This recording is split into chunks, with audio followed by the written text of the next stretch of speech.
안녕하세요. 결혼한 지 올해로 3년 차의 30대 주부입니다. 제가 지금 처한 상황이 너무 답답하여 제 이야기를 좀 해보려고 하는데 막상 컴퓨터를 켜니 어디서부터 어떻게 얘기해야 할지 모르겠네요. 시댁 식구들 모두 저를 원망하고 있지만 전 정말 억울합니다. 신우가 자기 손으로 망쳐버린 인생을 왜 저더러 책임지라는 건지 이해를 못하겠거든요. 신우하고 저는 오랫동안 알고 지낸 사이예요. 한 동네에 살면서 중고등학교를 같이 나왔거든요. 하지만 사이가 좋았던 적은 없습니다. 어렸을 때이니 신우가 성품이 어땠고 그런 이야기는 하지 않을래요. 아무튼 신우하고 저는 친해질 이유도 없었고 성향도 성격도 워낙 달랐기 때문에 고등학교 졸업 이후로 소식이 끊어졌어도 아쉽다는 생각은 한 번도 해본 적이 없어요. 문득 생각난 적은 있었지만 그 또한 별 의미가 있어서는 아니었죠. 하지만 그런 신우와 다시 만나게 된 건 뜻밖의 장소였습니다. 바로 남편 집에 처음 인사를 드리러 갔을 때였죠. 남편하고는 지인의 소개로 만났는데 남편은 저보다 2살이 많았고 직장을 다니는 평범한 회사원이었어요. 반면에 저는 다니던 회사를 나와 작은 온라인 쇼핑몰을 운영하고 있었고요. 그래서 솔직히 처음엔 그다지 통한다는 느낌은 없었어요. 제가 비록 사회생활을 했었다곤 해도 남편과 분야가 워낙에 다르다 보니 대화가 길게 이어지질 못했거든요. 남편은 온라인 비즈니스에 대해선 전혀 아는 바가 없는 듯 했고요. 하지만 다행히 얘기를 나누다 보니 남편도 저도 영화 관람이 취미라는 걸 알게 되었고 좋아하는 장르도 같다는 걸 알게 되었죠. 그래서 그 주제로 대화의 물꼬가 터지면서 저희는 급속도로 가까워졌어요. 그리고 그렇게 남편과 2년의 연애를 했는데 그동안 남편의 가족을 만난 적은 없었습니다. 솔직히 남편과 이따금씩 결혼을 전제로 이야기를 주고받곤 있었어도 확실히 정해진 게 아니었기 때문에 굳이 가족까지 만나야 한다는 생각은 안 들었거든요. 그리고 남편도 그다지 자기 가족 이야기를 하는 사람은 아니었고요. 하지만 남편이 정식으로 프로포즈를 해오고 제가 받아들이면서 처음 시댁에 인사를 드리러 가게 되었는데 그곳에서 오랜 동창을 마주치게 될 줄은 정말 꿈에도 상상하지 못했어요. 고등학교 졸업 후 거의 10년 만에 만났는데 신우는 달라진 게 없었습니다. 외모가 아니라 성격이요. 여전히 그때처럼 생각 없이 틱틱 뱉어대는 말투와 철없는 사고방식. 솔직히 너무 어이가 없어서 웃기기까지 하더라고요. 그리고 동시에 어떻게 저런 신우에게 제 남편 같은 오빠가 있는 거며 제 남편 같은 사람에게 신우 같은 여동생이 있을 수가 있는지 납득이 되질 않았죠. 참고로 저희 남편은 어떨 때는 답답하고 지루할 정도로 매사 진지하고 경우를 따지는 사람이에요. 아무튼 신우 또한 저를 한눈에 알아본 듯 했어요. 그러니 아닌 척하고 있기도 뭐하고 그래서 제가 먼저 신우에게 말을 걸었습니다. 몇 학년 몇 반 누군데 혹시 기억나냐고요. 그랬더니 신우도 역시 맞구나 하면서 나름대로 반가운 척을 해오대요. 그리고 그제서야 남편이 어떻게 서로 하냐며 신기해했고 시부모님도 놀라워하시고 뭐 덕분에 첫 만남이었지만 적어도 저는 긴장도 풀어지고 나쁘지 않았죠. 시댁에서 나오며 제가 남편에게 신우하고는 친하냐고 물었어요. 왜냐하면 사실 남편이 자기가 여동생이 있다는 얘기는 한두 번 한 적이 있어도 여동생에 대해서 뭐 하나 제대로 말해준 적은 없었거든요. 그리고 아니나 다를까 남편이 딱 잘라서 별로 안 친하다고 하대요.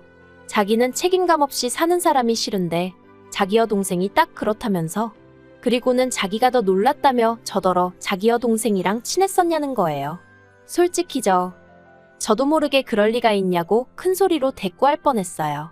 하지만 가까스로 그냥 얼굴만 아는 정도였다고 짧게 대답했죠.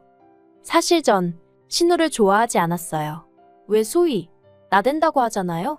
신우가 딱 그랬어요. 자기가 뭐라고 교실에서 온갖 소음을 만들고 분위기를 흐트려 놓고 반면에 저는 나름대로 목표하는 성적도 있었고 가고 싶은 대학도 있었기 때문에 그런 신우가 정말 마음에 들지 않았죠. 하지만 그게 제가 신우를 좋아하지 않은 이유의 전부는 아니에요. 신우는 걸핏하면 거짓말을 했고 시쳇말로 남을 팔아댔거든요. 그러다 걸리고 나면 남 탓을 하기 일쑤였고 그래서 어린 마음이었지만 정말 별로라고 생각했었답니다. 아무튼 그렇다고 신우랑 저랑 정말 무슨 머리채를 잡고 싸웠던 사이도 아니고 그러니 결혼은 없었던 일로 해야겠다 뭐 그런 생각은 안 했어요. 하지만 앞으로 살면서 신우랑 부딪히는 일이 생기면 말 그대로 골치가 아프겠구나 하는 걱정은 했죠. 그리고 아니나 다를까 상견례장에서 신우 때문에 황당한 상황을 겪게 되었답니다. 상견례 얘기가 오가던 당시 저는 남편에게 참석 인원을 양가 부모님과 당사자들로 제한했으면 좋겠다고 했어요. 별다른 이유는 없었고 그저 진지하고 엄숙한 분위기에서 양가 부모님이 대화를 나누시면 좋을 것 같았거든요. 다행히 양가 부모님도 그게 좋겠다 하셔서 그렇게 인원수 맞춰서 예약을 했는데 상견례 당일 보란듯이 신우가 왔더라고요. 그래서 제가 오늘은 부모님과 당사자만 모이기로 했는데 오빠한테 못 들었냐고 하니까 자기는 왜 빼냐면서 자기만큼 저에 대해 잘 아는 사람이 있냐는 거예요. 그리고 설마 했는데 황당하게도 양가 부모님들이 대화를 주고받으시는 중에 신우가 대뜸 자기가 웃긴 이야기를 해보겠다더니 갑자기 제 학창시절 얘기를 꺼내는 거예요. 그런데 그게 정말 재밌고 추억할 만한 이야기가 아니라 제가 운동장에서 넘어져 온몸에 흙탕물을 뒤집어 썼었다거나 시험을 망쳤다고 울고 짜고 했었다는 그런 시시껄렁한 이야기들이었죠. 그리고 결국 보다 못한 제가 신우더러 오늘 그런 얘기하는 자리 아닌 거 알지 않냐고 한마디 했어요. 그랬더니 신우가 저더러 한다는 말이 분위기 좀 띄워보려고 한 건데 뭘 그렇게 정색하냐면서 혹시 벌써 윗사람 행세를 하고 싶은 거냐대요. 어이가 없어서. 그래도 바로 뒤이어 남편이 신우더러 말하는 버르장머리가 그게 뭐냐며 화를 내더니 그따위로 굴거면 지금 나가라고 하더라고요. 그제서야 시부모님도 신우더러 조용히 좀 하라 한마디 하시고 아무튼 그래서 어찌저찌 고비는 넘겼네요. 하지만 신우의 경우 없음은 그날로 끝이 아니었어요. 무슨 말이냐면 결혼식 이후 얼마 지나지 않아 호칭 문제로 다시 부딪히게 되었거든요. 사실 저희가 친했건 안 친했건 간에 어쨌든 동창으로 나이도 같았으니 새언니니 아가씨니 하는 호칭들이 낯선 건 사실이었죠. 하지만 그렇다고 해도 저는 구분할 건 구분을 해야 된다고 생각했어요. 특히나 어른들 계신 자리에서 저에게 야, 너 해대는 신우를 보고 있으면 짜증도 나고 어이도 없고 제가 마치 신우보다 아랫사람이 된 기분이라 표정 관리가 쉽지 않았거든요. 그래서 신우에게 앞으로는 호칭하고 존대어를 써달라고 했는데 신우가 정말 황당하단 표정으로 기껏 한다는 말이 윗사람이라고 유세 부리는 거냐입니다. 그리고는 그러기로 하면 알겠다면서 대신 그러면 자기도 이제 시자 노릇을 할 거니 그런 줄 알라는 거예요. 어이가 없어서 그 시자 노릇이 뭐냐니까 그거야 두고 보면 알 거 아니냐는데 황당해서 알겠다고 마음대로 하라고 해버렸죠. 그런데 솔직히 전 그때만 하더라도 신우가 저한테 서운해서 그런다고 생각했지 설마 진심으로 악의를 갖고 그런 말을 했을 거라곤 생각하지 않았거든요. 하지만 그건 순전히 제 착각이었어요. 시자질이 뭔지는 몰라도 확실한 건 심술을 부리려고 작정을 한 것 같았거든요. 일단 신우는 시도 때도 없이 저희 집에 찾아오기 시작했습니다. 그리고는 현관을 열어주면 집안에 들어와 대뜸 밥을 달라던가 오늘은 여기서 쉬고 가겠다던가 헛소리를 해댔죠. 문을 뭐하러 열어줬냐고 하시겠지만 문을 안 열면 열 때까지 초인종을 눌러댔으니 이웃들에게 미안해 어쩔 수가 없었어요. 게다가 그게 다가 아니었습니다.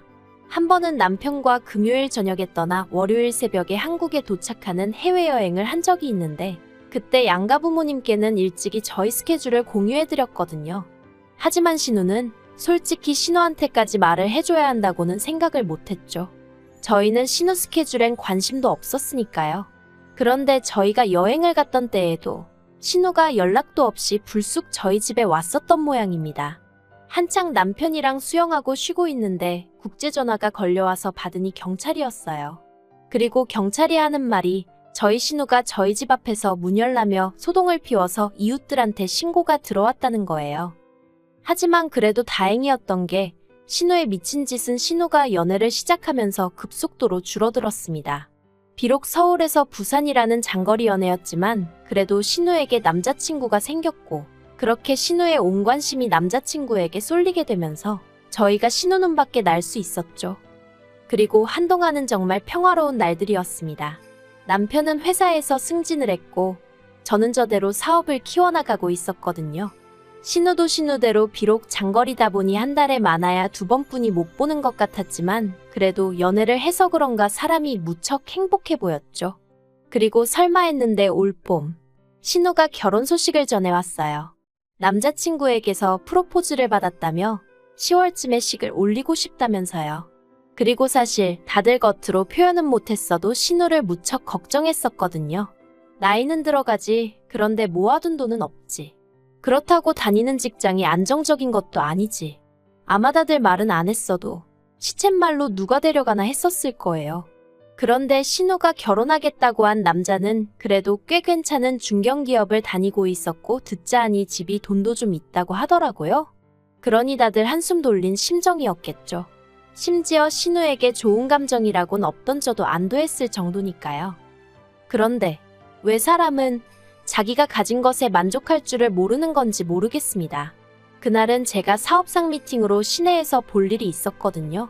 그리고 그 동네가 워낙 젊은 사람들이 많이 오가는 곳이다 보니 숙박업소가 엄청나게 많아요. 그런데 신호대기에 걸려 있는데 건너편 숙박업소에서 낯익은 남녀가 팔짱을 끼고 나오더라고요. 네, 저희 신우랑 남편 친구였어요. 심지어 남편 친구는 제가 알기로 유부남이었고요. 신호가 바뀌는 줄도 모르고 넋놓고 두 사람을 바라보고 있었습니다.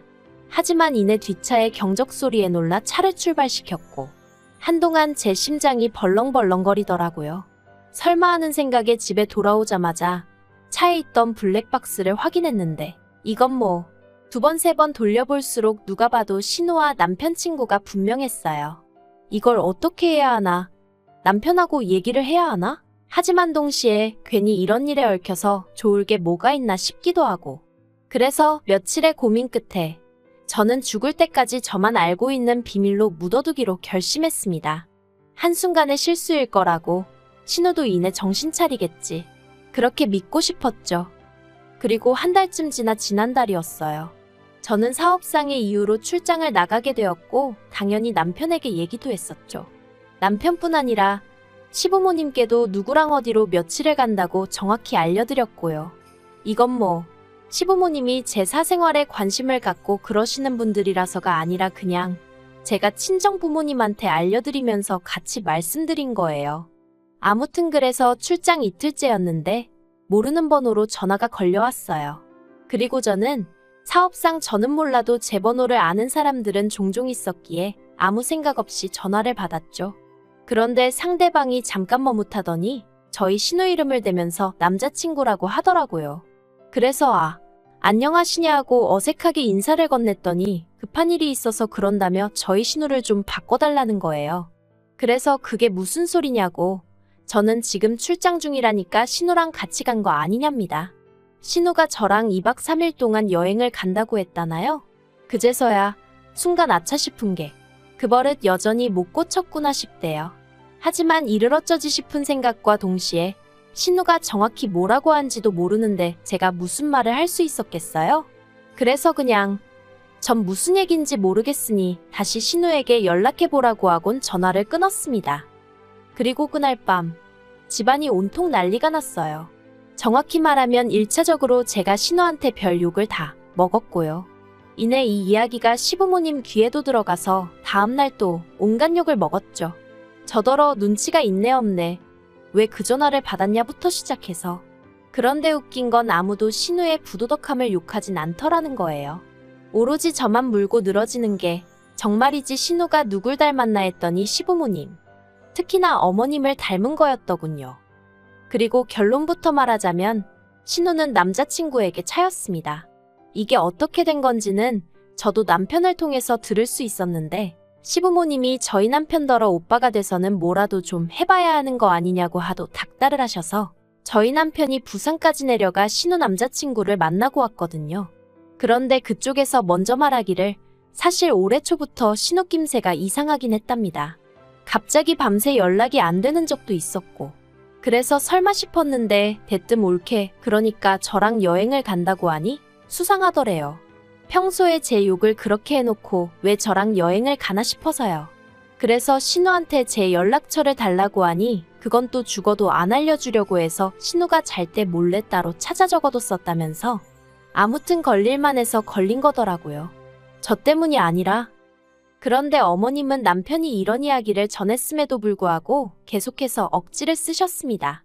저 때문에 신우 인생이 완전히 산산조각이 났다며 저더러 책임지라나요? 그리고 그 책임이란 것은 바로 신우를 데리고 살라는 거였습니다. 왜냐하면 신우가 남자친구에게 차이고 얼마 되지 않아 임신을 했다는 사실까지 알게 되었으니까요. 제가 신우더러 도대체 애 아빤 누구냐고 물었어요. 차마 남편 친구냐곤 못 물어봤고요. 그런데 신우 대답도 가관이었습니다. 모르겠답니다. 이놈인지 저놈인지 자기도 모르겠대요. 나와봐야 알 것 같다는데 참으로 대책 없다 싶더라니까요. 그래도 다행히 남편이 시부모님더러 왜 신우를 우리가 책임지냐면서 그렇게는 죽어도 못한다 맞서줬어요. 그리고 신우 인생이 저렇게 된 건 전부 본인 잘못이니까 다시는 저를 불러내서 쓸데없는 말씀 하지 마시라고 그러면 자기도 더는 안 참겠다고 하더라고요. 그러자 어머님이 너는 네 핏줄은 눈에도 안 보이냐며 여자한테 환장을 했느니 하셨는데 남편이 어머님더러 엄마가 그런 식으로 애를 감싸고 도니까 애가 저 모양이 된 거 아니냐면서 같이 맞불을 놓더라니까요. 그리고 다행히 신우도 저희 집에서 살기 싫다고 난리였어요. 자기가 미쳤냐고 엄마 아빠 집을 두고 왜 오빠네 집에 가냐고. 그러니까 저희 어머님 엊그제 연락해 오셔서는 신우는 당신이 데리고 살 테니 대신 돈으로 책임을 지라는 또 신박한 말씀을 하셨습니다. 그러자 남편이 어머님더러 그나마 보내드리던 생활비도 끊어버리기 전에 제발 이상한 소리 좀 하지 마시라고 하대요. 그래도 참 다행이죠. 남편은 정신이 똑바로 박혀 있어서. 솔직히 남편도 어쨌든 자기 여동생이니 얼마나 신경이 쓰이겠어요. 저한테 말은 안 해도 속이 말이 아니겠죠. 그래도 최대한 제 편에 서서 저희 가정을 우선시해주니 그 점은 참으로 고마울 뿐입니다. 그리고 신우에게는 어째서인지 조금은 미안한 마음이 들기도 해요. 제가 어떻게든 신우 남자친구한테 변명이라도 해줬어야 했던 건 아닐까 하는 생각도 종종 들고요. 정말이지 제가 왜 이런 가책을 느껴야 하는 건지 모르겠네요. 아무튼 신우가 애를 낳고 나면 또 한 번 이 집안에 폭풍이 치지 않을까 싶습니다. 신우 남자친구의 애면 그나마 그래도 다행이겠다 싶은데 남편 친구 애면 어쩌죠? 혹시 둘 다 아니면 그땐 또 어쩌면 좋아요? 정말 왜 이런 일을 제가 신경을 써야 하는 건지 살다 보니 별의별 일을 다 겪어보네요.